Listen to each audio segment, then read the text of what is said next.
Fantasy Football Courthouse is in session. First on the docket, we have Brock Bowers. I bet you're wondering, Brock, why you're here in my courtroom. And that's exactly why. Us fantasy managers have to find out on Saturday morning that you're not going to play. Friday, we were hopeful. But Saturday, one day before, now we're ended up with the waiver wire scraps in the tight end position. How dare you? On top of that, even when healthy, your connection with you and Gino has not been up to code. I find you, Brock, guilty. Jameson Williams. This year was supposed to be your breakout year, but it's been anything but. You scored double digits once, and that's with a touchdown. You had 2 catches for 100 yards and a touchdown in week 2. Since then, you've had no catches over 5. I find you, Jameson, guilty of being a deep threat.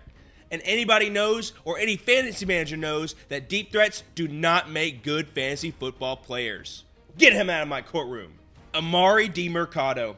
Now, you weren't a starter, and we didn't think you were going to be at the beginning of the year, but now, due to injuries, it's changed that outcome. You would think with being running back 3 on this team, when James Conner and Trey Benson were on this team, you would be next in line, huh?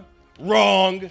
You got outtouched by Michael Carter and Bam Knight in this game. But hey, you did score that 81-yard rushing touchdown to ice the game, right? Wrong again. You thought, let's fumble the ball in the end zone and ruin my fantasy manager's points and screw the game over for the Cardinals. I find you, DiMercado, guilty. Last, we have Woody Marks. Last week, the fantasy football managers thought you were taking the next step and stealing this starting role away from Nick Chubb. And now we know different.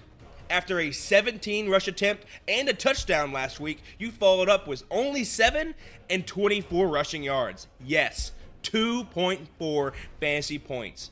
I find you, Woody, guilty of misleading the public thinking that you were the actual starter. And with that, court is adjourned.